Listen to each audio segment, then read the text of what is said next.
Life is so good for the soul. Share a moment with a complete stranger or somebody you know. Don't care if you're young or you're old. Sit down and tune into the best show. Lee bringing all the flavor. Interviews getting greater and greater with a nostalgic feel. You know she got the mass appeal. Word up. So weird. I never felt that way. If somebody's on stage killing it and it's my turn to go up next, I'm in the back doing push-ups. I'm doing jumping jacks. It would push me. Mm-hmm. The industry don't want to be pushed. They want to cash their little checks. And if you funny, you got to play your role, be funny enough. That's why I love cats like Hannibal that just do what they do, and they're not worried about you.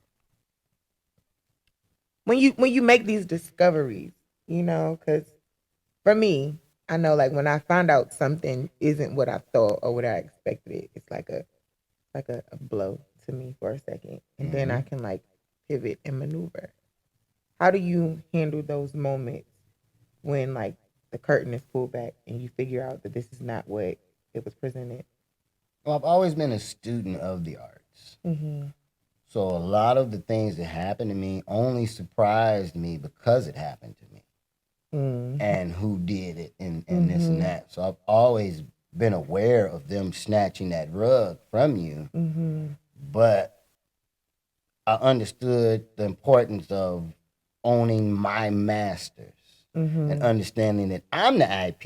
You can hire another comic, but he ain't gonna do what I'm gonna do. Because damn it, I don't even know what I'm gonna do until I'm on stage. You know what I'm saying? Once you understand your value, then it's okay if they snatch the rug. Because that just means I really can't control you the way I want to control you. So I got to get somebody else. So I wasn't bothered by that.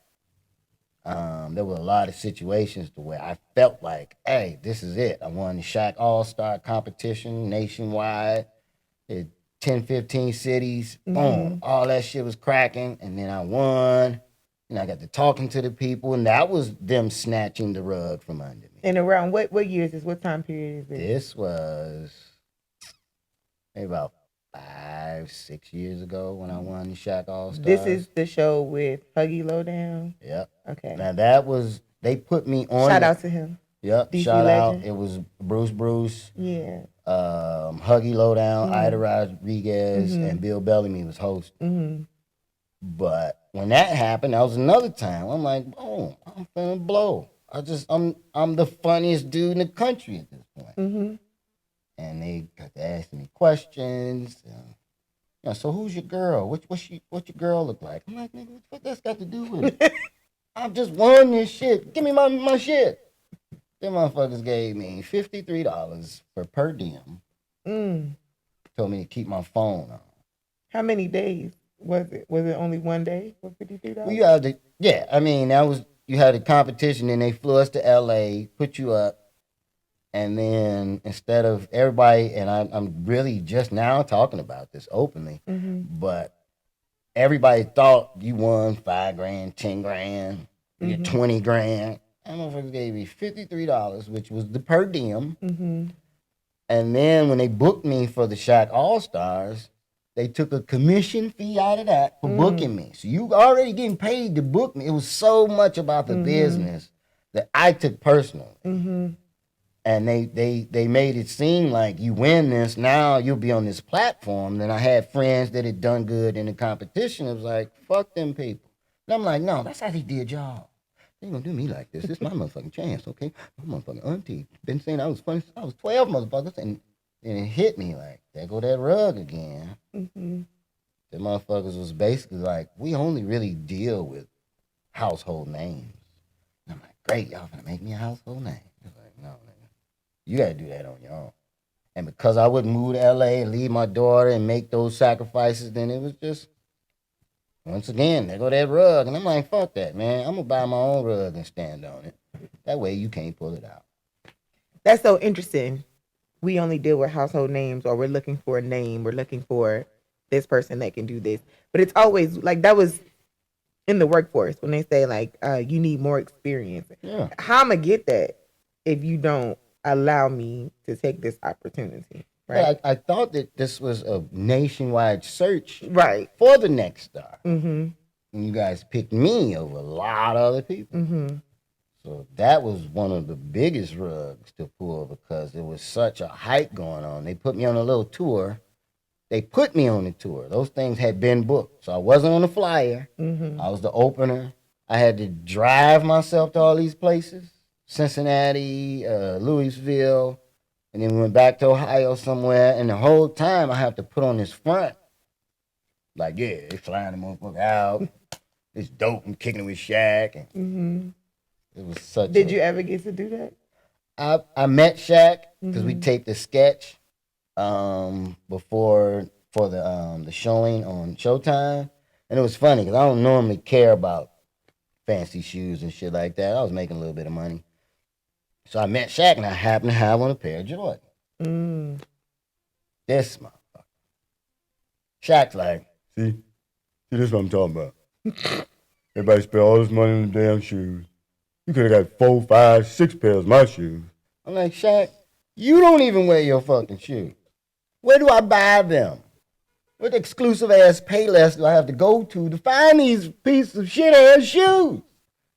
I don't know nobody want to wear them shoes. You wear those shoes because you have to, Shaq. I'm an adult. And it was, I kind of played with it, went back and forth. But we kicked it. In that moment, Shaq was going through whatever he was going through. It wasn't like all the other All-Stars, whether all the celebrities in the audience. I mean, we in Vegas taping this. It was a whole event.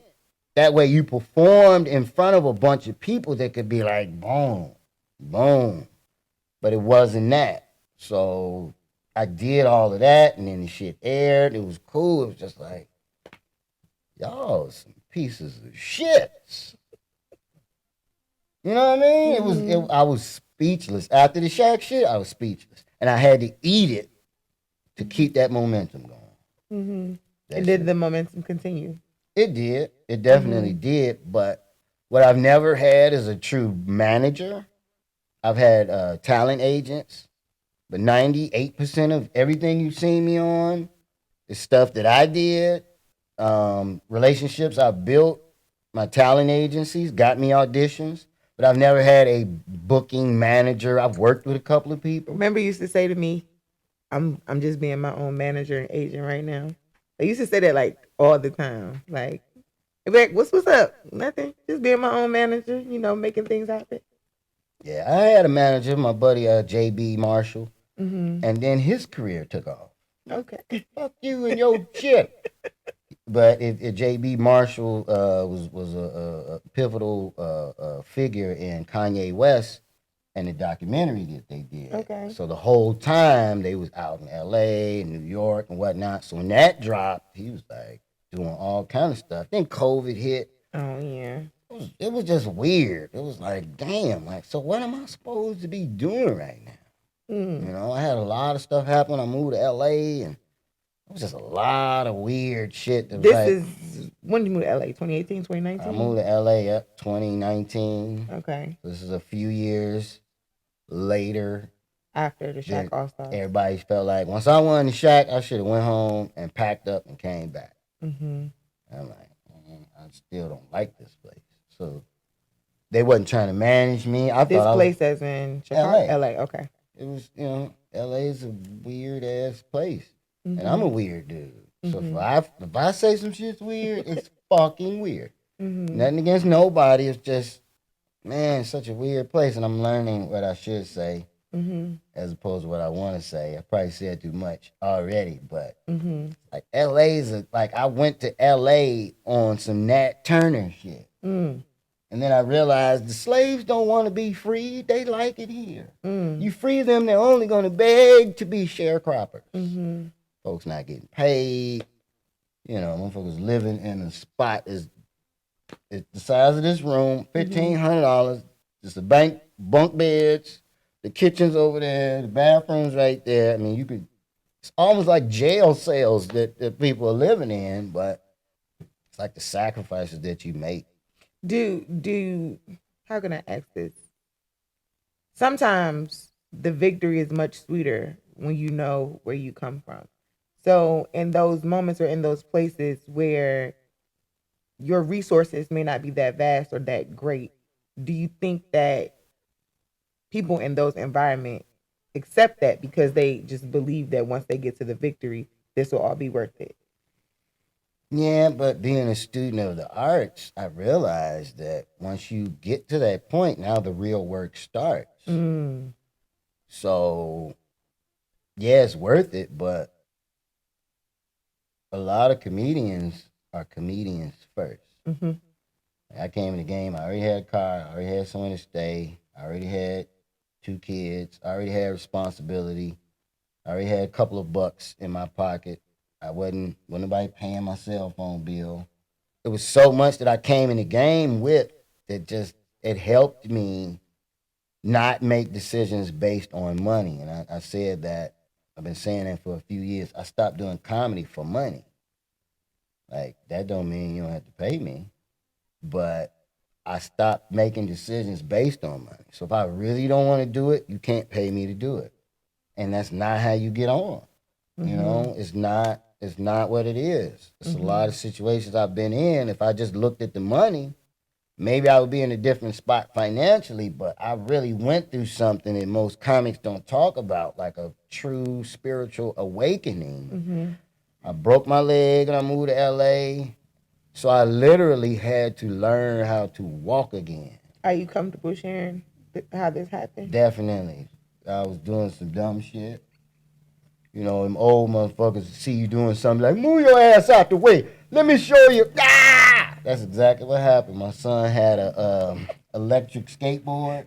I remember when you told me. Yeah. And I'm like, I told myself, I'm not getting on this fucking skateboard. I'm going to watch y'all have fun, bust y'all shit, and I'm not getting on. And my son's mother got on, and he got on. And then I got on. It was cool. I'm all slick with it.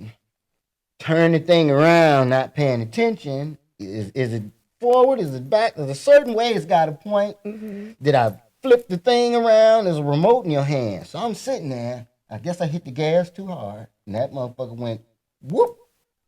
And like Bugs Bunny, you know how they're standing on something and then it's not? That's how it was.